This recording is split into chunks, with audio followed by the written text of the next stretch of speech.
विजयनगर राजमहल में आज बड़ी हलचल मची हुई है।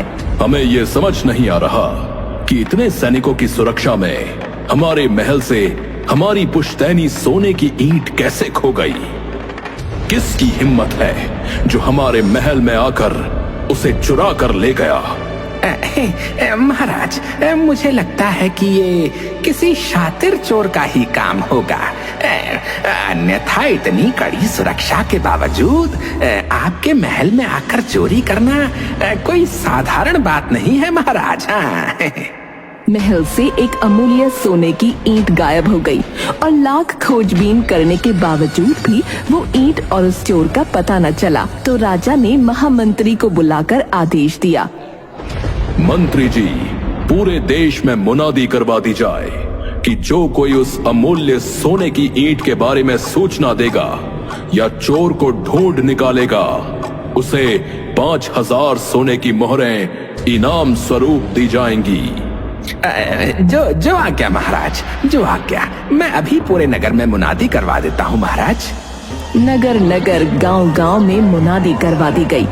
सुनो सुनो सुनो, महाराज के खजाने से बहुमूल्य सोने की ईंट गायब हो गई है। जो कोई व्यक्ति उस ईंट को ढूंढेगा या उस चोर को पकड़वाएगा, उसे महाराज 5000 सोने की मोहरें इनाम में देंगे।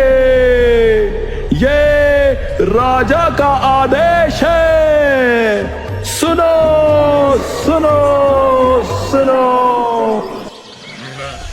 दूसरी तरफ नगर में रहने वाले धनीराम और मनीराम अपने पड़ोसी झपट्टा से बहुत ईर्ष्या करते थे।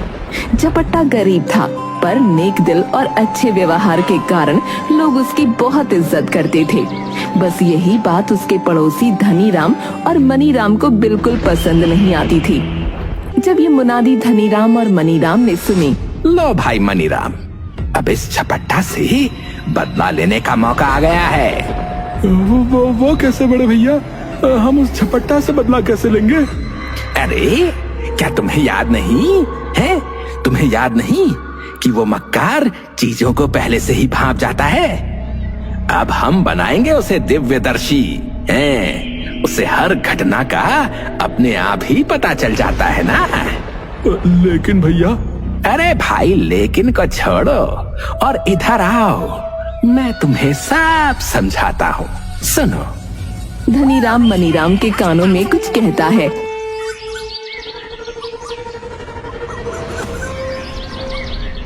अगले दिन दोनों भाई अपने एक खास व्यक्ति को सब कुछ समझाकर दरबार में भेजते हैं।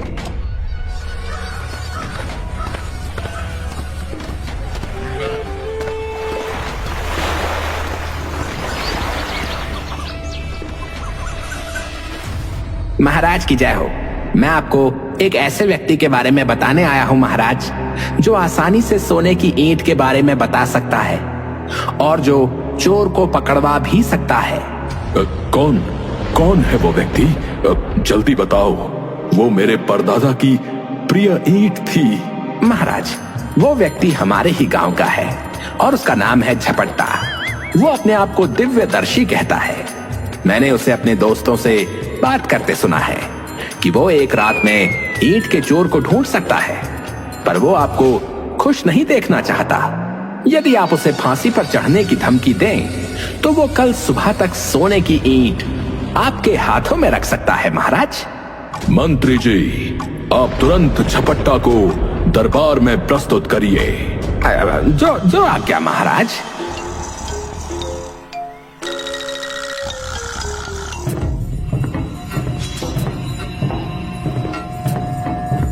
सैनिक झपट्टा के घर पहुंचते हैं। क्या तुम्हारा नाम झपट्टा है? हाँ, लेकिन क्या बात है? चलो, तुम्हें महाराज ने इसी वक्त बुलाया है।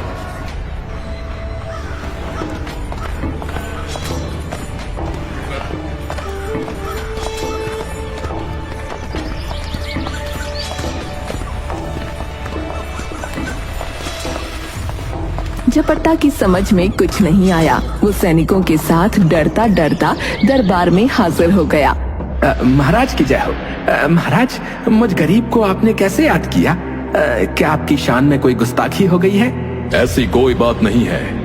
हमने सुना है कि तुम अपने आप को दिव्यदर्शी कहते हो, अतः हम खुद यकीन करना चाहते हैं कि जो कुछ हमने तुम्हारे विषय में सुना है वो सच है या नहीं। तुम हमारी चोरी हुई सोने की ईंट का पता लगाकर हमें बताओ, और साथ ही उस चोर के विषय में भी। महाराज, लेकिन यदि तुम ऐसा कर सकते हो तो हम तुम्हें घोषित इनाम के अलावा 100 ऊंटों का काफिला भी देंगे, और यदि तुम उसे ना खोद सके तो तुम्हें घोड़े की पूंछ से बांधकर तपते रेगिस्तान पर छुड़वा दिया जाएगा। झपट्टा को समझते देर न लगी कि ये सब किसकी कारस्तानी है। उसके मन में विचार आया, फिलहाल दिव्यदर्शी बनने में ही भलाई है, वरना महाराज क्रोध में मुझे इसी समय फांसी पर लटका देंगे। हाँ, तुम चुप क्यों हो?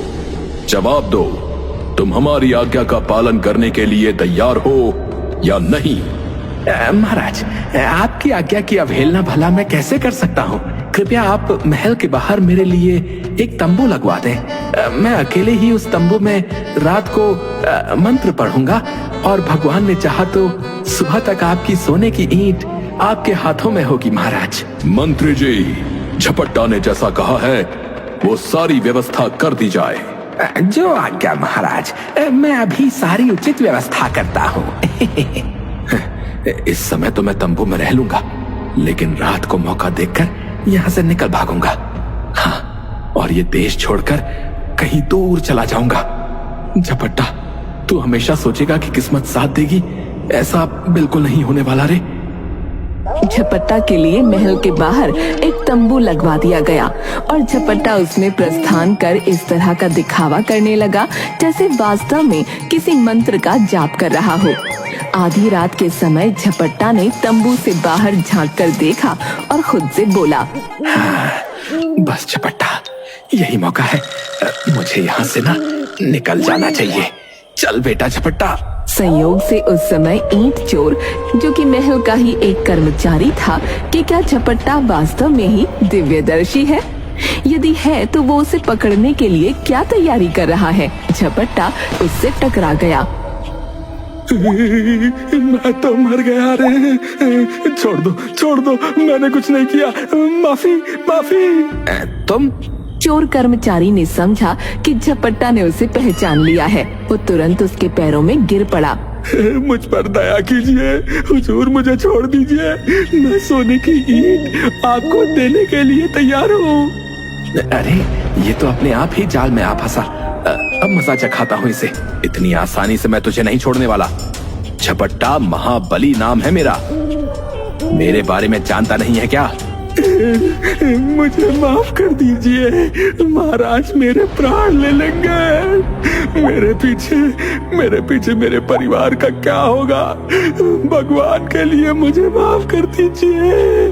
ठीक है, मैं तुम्हें छोड़ दूंगा, लेकिन पहले तुम ये बताओ कि वो सोने की ईंट कहाँ है?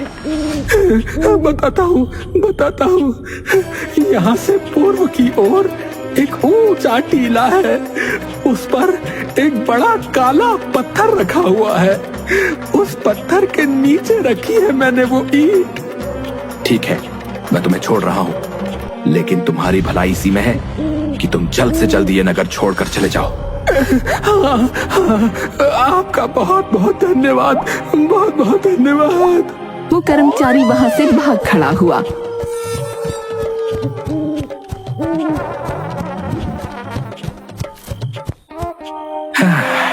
किस्मत ने मुझे बचा लिया।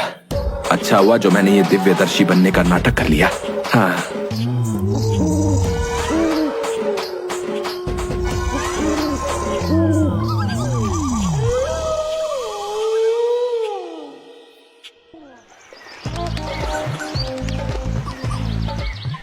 दूसरे दिन सुबह होते ही झपट्टा महाराज के पास पहुंचा।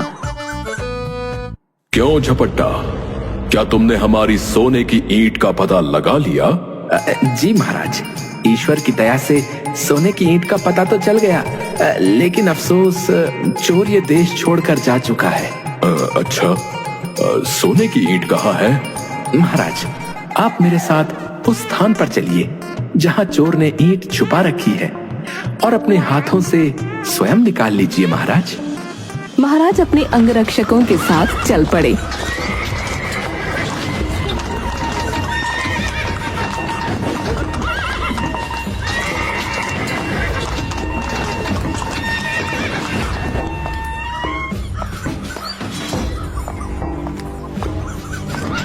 झपट्टा महाराज को उस स्थान पर ले गया जहाँ का पता उसे चोर ने दिया था। तुम हमें कहाँ ले आए हो? महाराज, हमें इस टीले पर चढ़ना है। महाराज, ऊपर ही ईंट मौजूद है। महाराज, सैनिकों से कहकर इस बड़े से पत्थर को हटवा दीजिए। इसके नीचे ही आपको आपकी सोने की ईंट मिल जाएगी। सैनिकों, तुरंत इस काले पत्थर को यहाँ से हटाया जाए। सैनिकों ने जैसे ही उस बड़े भारी काले पत्थर को एक तरफ हटाया, वैसे ही झपट्टा ने कहा, महाराज, ये रही आपकी सोने की ईंट। महाराज। झपट्टा, अब हमें विश्वास हो गया कि तुम सचमुच दिव्यदर्शी हो। हम तुमसे अति प्रसन्न हैं। महाराज, मैं तो एक मामूली सा सेवक हूँ।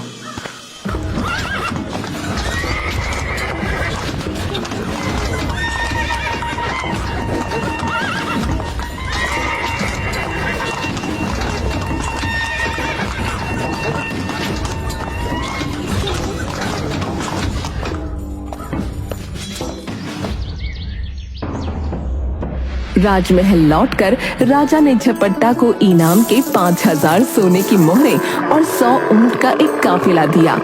अब झपट्टा के दिन आनंद पूर्वक बीतने लगे।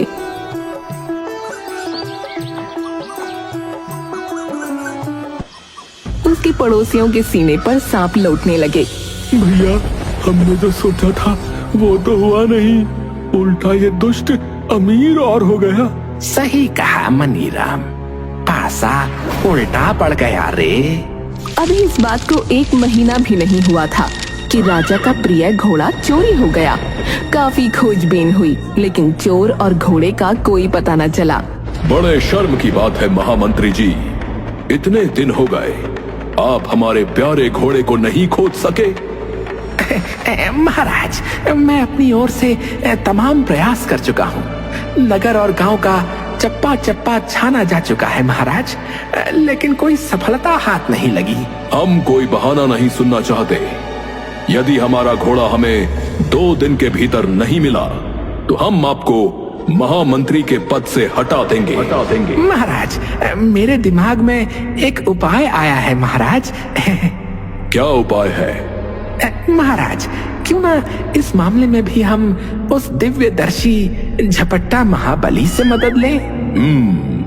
ये आपने सही सुझाव दिया। तुरंत झपट्टा महाबली को दरबार में प्रस्तुत किया जाए। महामंत्री ने तुरंत झपट्टा को बुला भेजा।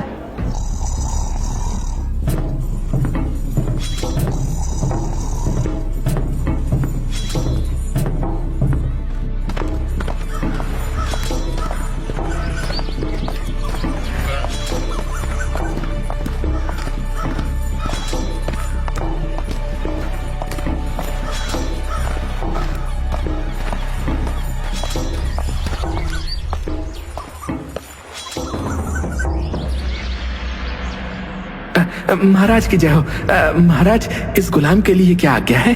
हमारा सबसे प्रिय घोड़ा किसी ने चुरा लिया है झपट्टा। तुम अपनी दिव्यदर्शिता का सहारा लेते हुए बताओ कि हमारा घोड़ा कहाँ है और उसे किसने चुराया है। हम तुम्हें पहले से भी 2 गुना इनाम देंगे, और यदि तुमने हमारी बात नहीं मानी तो हम तुम्हारा सर धड़ से अलग कर देंगे।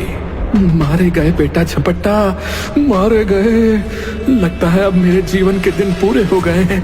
पिछली बार तो किस्मत से बच गया था, परंतु हर बार क्या किस्मत साथ देगी? महाराज को इनकार करने का साहस उसमें नहीं था। वो विनम्रता पूर्वक बोला, महाराज, ये काम कौन सा मुश्किल है। बस आप महल के बाहर एक तंबू लगवा दीजिए। मैं वहाँ मंत्र जाप करूंगा और ईश्वर ने चाहा तो सुबह ही आपके घोड़े का पता चल जाएगा महाराज। ठीक है झपट्टा, हम अभी प्रबंध करा देते हैं। पहले की तरह महल के बाहर एक तंबू झपट्टा के लिए लगवा दिया जाए।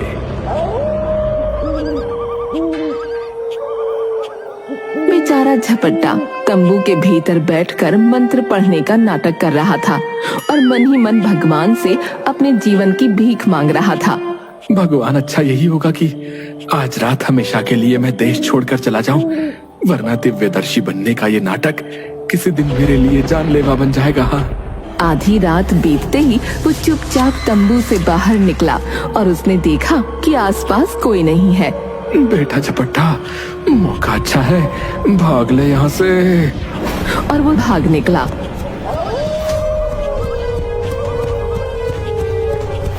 भागते भागते वो ऊंचे पहाड़ों के बीच स्थित एक घाटी में पहुंचा।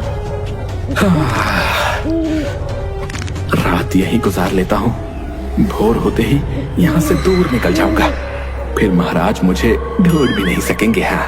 झपट्टा एक पेड़ के नीचे गहरी नींद में सो गया।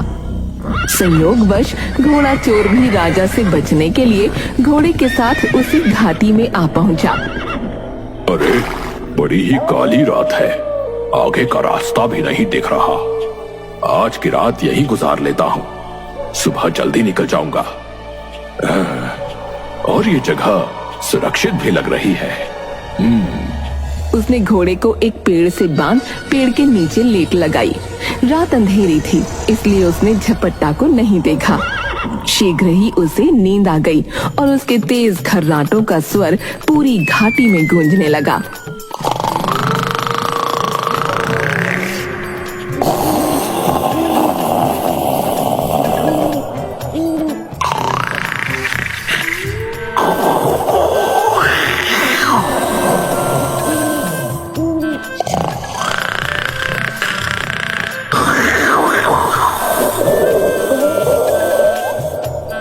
चोर के गहरी नींद में सोते ही उसके तेज खर्राटों की आवाज से झपट्टा की नींद खुल गई। अरे, ये कौन है जो इतनी जोर से खर्राटे ले रहा है? तभी घोड़े ने भूख से हिनहिनाना शुरू कर दिया। झपट्टा ने पास जाकर देखा तो घोड़े को देखते ही अरे, ये तो शाही घोड़ा लगता है। कहीं ऐसा तो नहीं कि यही महाराज का प्यारा घोड़ा हो और ये चोर देश छोड़कर भागने की तैयारी कर रहा हो? हो ना हो, जरूर यही बात है। मैं घोड़े को लेकर चुपचाप यहाँ से खिसक लेता हूँ। हाँ। और उस पर सवार होकर महल की ओर चल पड़ा और मन ही मन विचार करने लगा। सुबह जब महाराज अपने घोड़े को देखेंगे तो इस बार शायद मुझे पिछली बार से और भी ज्यादा इनाम दे। हाँ।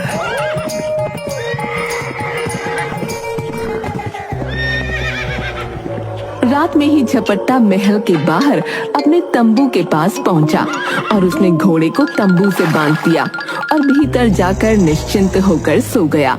क्योंकि रात काफी देर तक जागता रहा था, इसलिए सुबह उसकी आंख नहीं खुली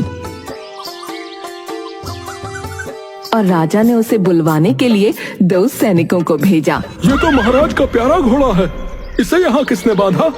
हाँ, ये वही घोड़ा है जो अस्तबल से चोरी हुआ था। जरूर दिव्यदर्शी ने रातों रात इसे खोज लिया होगा। चलो चलकर महाराज को ये खुशखबरी सुनाएं। महाराज की जय हो। महाराज, आपके घोड़े को दिव्यदर्शी ने खोज निकाला है महाराज, और वो इस वक्त इस तंबू के बाहर बंधा हुआ है महाराज। क्या? चलो, हम अपनी आंखों से देखकर ही विश्वास करेंगे। चलो। तंबू के बाहर अपने चहेते घोड़े को देख राजा को अपनी आंखों पर विश्वास नहीं हुआ, लेकिन जब उन्होंने घोड़े को देखा तो जोर जोर से वो हिनहिनाने लगा, तो उन्हें विश्वास करना ही पड़ा। ये हमारा ही घोड़ा है, हमारा प्यारा घोड़ा। कुछ देर बाद दरबार में झपट्टा, सचमुच हम बहुत प्रसन्न हैं। हमने तुम्हें जो इनाम देने को कहा है, हम वो तो देंगे ही, साथ ही साथ हम भोजन करने का भी तुम्हें निमंत्रण देते हैं। आपका बहुत बहुत धन्यवाद महाराज। ये गुलाम सदैव आपकी खिदमत में हाजिर रहेगा। महाराज ने झपट्टा को खूब सारा धन आदि देकर अगले दिन शाही भोज पर आने के लिए कह दिया। अरे मेरी तो किस्मत ही जाग उठी।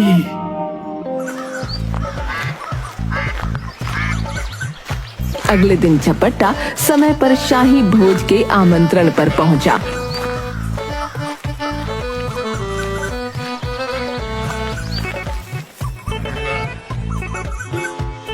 जी भरकर खाओ पियो दिव्यदर्शी। तुम जैसा योग्य व्यक्ति हमारे देश में है, ये हमारे लिए बड़े ही गर्व की बात है। इजाजत मिलते ही झपट्टा ने भोजन और मदिरा पर हाथ साफ करना आरंभ कर दिया। वैसे भी उसे ऐसा शाही भोज जीवन में पहली बार खाने को मिला था, इसलिए वो अपने मन को रोक नहीं पा रहा था। कहां से एक टिड्डा आया और महाराज के प्याले में घुस गया। ये कमबख्त हमारे पैमाने को अपने दादा का घर समझकर यहाँ आकर बैठा है। इसे अभी मजा चखाता हूँ। महाराज ने टिड्डे को पकड़ना चाहा, पर वो खुद उनके हाथ से नीचे से निकलकर मेज पर जा गिरा। निकल गया, लेकिन जाएगा कहाँ?